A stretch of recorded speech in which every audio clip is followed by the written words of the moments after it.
घनी पहाड़ियों से घिरा हुआ एक किला, टूटी हुई दीवारें, सुनसान गलियां और पत्थरों पर जमी सदियों पुरानी धूल। दिन के समय में यह सब एक पुरानी ऐतिहासिक जगह लगती है, लेकिन जैसे ही सूरज ढलता है, यहाँ का हर पत्थर किसी अदृश्य ताकत की तरह जाग उठता है।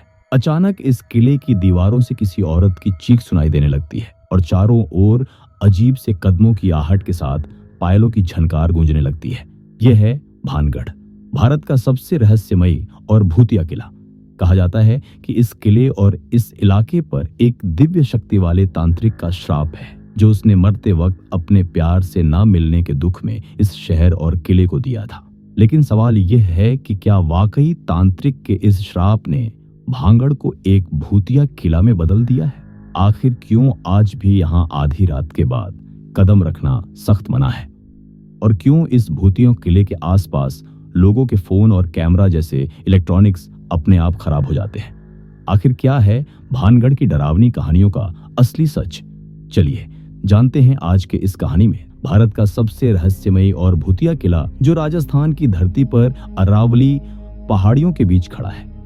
इसकी टूटी दीवारें ऐसी लगती हैं जैसे कोई अतीत की डरावनी कहानियों को दोबारा सुना रही हो। कहा जाता है कि यही वह जगह है जहां सौंदर्य, प्रेम और काले जादू की तकरार ने पूरे शहर का विनाश कर दिया। भानगढ़ के इस किले से जुड़ी सबसे मशहूर कहानी है राजकुमारी रत्नावती की। कहा जाता है कि रत्नावती इतनी सुंदर थी कि लोग कहते थे कि पूरा राजस्थान उसकी सुंदरता के आगे फीका पड़ जाता। जब रत्नावती की उम्र मुश्किल से 18 साल की थी, तभी से आसपास के राज्यों से राजकुमार उसके लिए विवाह प्रस्ताव लेकर आते थे। लेकिन हर चमकते चांद की तरह उसकी किस्मत पर भी एक काला निशान लगने वाला था, और वह निशान था सिंघिया नाम का एक तांत्रिक। दोस्तों, सिंघिया कोई साधारण आदमी नहीं था। वह काला जादू और टोने टोटके का माहिर माना जाता था। लोग उसके नाम से ही कांप उठते थे, क्योंकि उसकी आंखों की चमक और उसके मंत्रों की आवाज बड़े से बड़े इंसान को उसका दास बना सकती थी। इसी वजह से सब हमेशा उससे दूरी बनाकर रखते थे, क्योंकि उसकी मौजूदगी किसी खौफनाक शक्ति जैसी महसूस होती थी। लेकिन सिंघिया तांत्रिक न केवल एक इंसान के करीब रहना चाहता था, जो थी राजकुमारी रत्नावती, क्योंकि उनसे वह बेपनाह मोहब्बत करता था। मगर सिंधिया यह भी जानता था कि उसके लिए साधारण तरीके से राजकुमारी को पाना नामुमकिन है।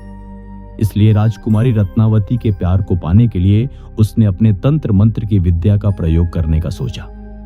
इसलिए जब एक दिन राजकुमारी की दासी राजकुमारी के बालों में लगाए जाने के लिए बाजार में तेल खरीदने गई, तो सिंघिया ने मौका ढूंढ लिया और उसने उस तेल के शीशी पर काला जादू कर दिया। उसका इरादा था कि जैसे ही राजकुमारी इस तेल का इस्तेमाल करेगी, वो पूरी तरह से उसके वश में आ जाएगी, जिसे तांत्रिकों की दुनिया में वशीकरण कहा जाता है। लेकिन किस्मत की लिखावट कुछ और ही थी। राजकुमारी के गुप्तचरों को यह सब कुछ पता चल गया। रत्नावती ने उस शीशी को उठाकर किले की दीवार से बाहर फेंक दिया। शीशी जमीन से टकराकर टूट गई और तेल एक बड़े पत्थर पर फैल गया। कहते हैं कि उस पत्थर में तांत्रिक का जादू समा गया, और पल भर में वही पत्थर हवा में उठा और आकर सीधे सिंघिया तांत्रिक पर गिर पड़ा। सिंघिया की वहीं पर मौत हो गई। लेकिन दोस्तों, मरने से पहले न उसने आखिरी सांस में पूरे भानगढ़ को एक भयानक श्राप दिया कि यह किला और शहर कभी आबाद नहीं होगा। यहाँ रहने वाला हर इंसान तबाह हो जाएगा और उन्हें कभी भी पुनर्जन्म नहीं मिलेगा। इतिहास कहता है कि श्राप के कुछ ही समय बाद भानगढ़ पर पड़ोसी राज्य ने अचानक से हमला कर दिया। तलवारों की टकराहट, चीख पुकार और खून से रंगी दीवारें, सब कुछ मानो उस श्राप की सच्चाई को साबित कर रही थी। उस युद्ध में राजकुमारी रत्नावती की भी मौत हो गई। किले में अफरा तफरी मच गई और लोग मान बैठे कि यह सब सिंधिया के श्राप की ही वजह से हुआ है। धीरे धीरे लोग किले को छोड़कर भागने लगे और एक दिन यह भव्य शहर सुनसान खंडर में बदल गया।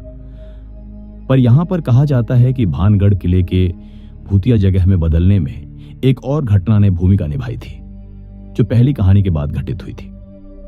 जब सिंघिया के श्राप के बाद भानगढ़ तबाह हो गया था, तो एक और राजा ने इस भानगढ़ किले और आसपास के इलाके को दोबारा बसाने की कोशिश की थी। जो राजा थे माधव सिंह, जिन्होंने इस किले को दोबारा बनवाते वक्त बालानाथ से इस किले के श्राप को रोकने का उपाय मांगा, जिसमें योगी ने साफ कहा, फेक किला बना लो, मैं भी यहाँ पर एक आश्रम बना लूंगा जो इस श्राप के असर को कम कर देगा। लेकिन ध्यान रहे कि भानगढ़ किला कभी भी इतना ऊंचा ना हो कि उसका साया मेरे आश्रम पर पड़े। अगर ऐसा हुआ तो इस किले और जगह को मिला श्राप दोबारा और भी ज्यादा भयानक शक्तियों के साथ लौटेगा। तो राजा ने शुरुआत में इन बातों का ध्यान रखा और किला ज्यादा ऊंचा नहीं बनवाया। शुरुआत में सब ठीक रहा, लेकिन बाद में राजा की मृत्यु के बाद उसके वंशजों ने किले की दीवारें और ऊंची करवा दी और एक दिन फाइनली भानगढ़ किले की छाया योगी के आश्रम पर जा पड़ी। उस पल से मानो किले पर दोबारा अशुभता छा गई। शहर के लोग बीमार होने लगे, कई मौतें हुई और युद्ध छिड़ गया, जिसने यहाँ बचा बाकी जीवन भी निगल लिया। और तब से लेकर आज तक भानगढ़ का यह किला अपने ऊपर लगे श्राप के कारण लगातार लोगों को डराकर अपने आप से दूर रखता है। कहते हैं कि यहाँ पर हर रोज राजकुमारी रत्नावती और उन सभी लोगों की आत्मा भटकती है जिन्होंने श्राप के बाद आने वाली आपदाओं में अपनी जान दी थी। लेकिन सवाल यह है कि क्या सचमुच यह सब एक श्राप की वजह से ही हुआ था, या फिर यह सब कहानियां इंसानों के डर और कल्पना की देन है? देखो, इतिहास बताता है कि 16वीं शताब्दी में आमेर के राजा भागवंत दास ने इस किले के निर्माण अपने छोटे बेटे माधो सिंह के लिए करवाया था। उस दौर में राजपूत शासक अपनी ताकत और वैभव को दिखाने के लिए किले बनवाते थे। लेकिन भानगढ़ सिर्फ एक सुरक्षा दीवार नहीं था, ये एक सिटी थी। इसके अंदर बाजार था, मंदिर थे, हवेलियां थी और सबसे ऊंचाई पर राजमहल खड़ा था। जैसे ही आप इस भानगढ़ किले के अंदर कदम रखते हैं ना, आपके सामने ही आती है वो बाजार की गलियां जो कभी सुनहरी रोशनी से चमकती होंगी। कहा जाता है कि यहाँ कपड़े, आभूषण, मसाले और हथियार तक बिकते थे। इसके अलावा किले के अंदर नर्तकियों की हवेली नाम की एक इमारत बनी हुई थी, जहां कभी स्वर और ताल से रातें जगमगाती होंगी। आज वहां बस टूटी दीवारें हैं, लेकिन उन पत्थरों को देखकर लगता है कि जैसे संगीत अब भी उनमें कैद है। इसके आगे मिलते हैं प्राचीन मंदिरें, गोपीनाथ, सोमेश्वर, मंगला देवी और हनुमान मंदिर।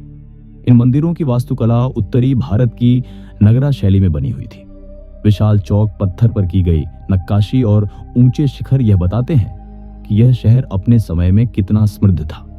विशेष रूप से गोपीनाथ मंदिर ऊंचे चबूतरे पर खड़ा है और आज भी अपने पुराने वैभव का आभास करवाता है। राजमहल सबसे ऊपरी हिस्से पर था, जो 7 मंजिल का बताया जाता है।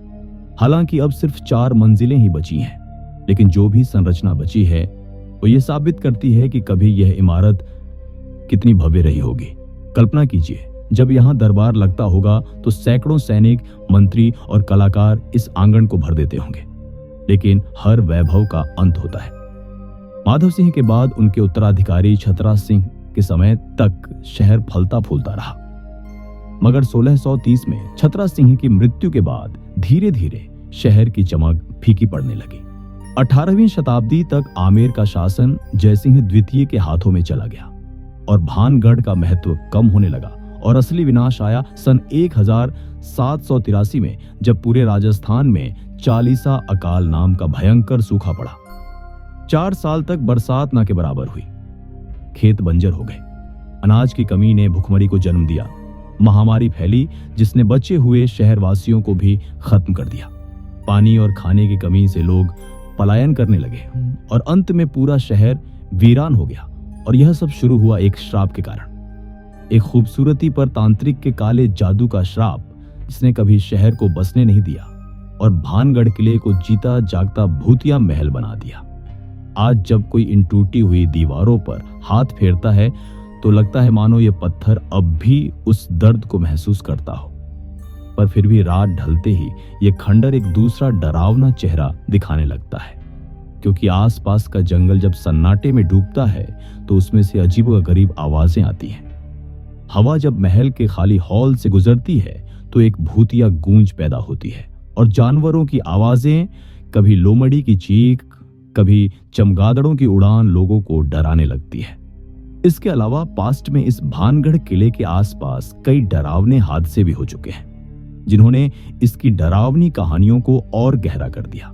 इसी वजह से भारतीय पुरातत्व विभाग यानी कि ASI ने किले के बाहर एक बोर्ड लगाया है जिसमें साफ साफ लिखा हुआ है, सूर्यास्त के बाद और सूर्योदय से पहले किले में प्रवेश करना सख्त मना है।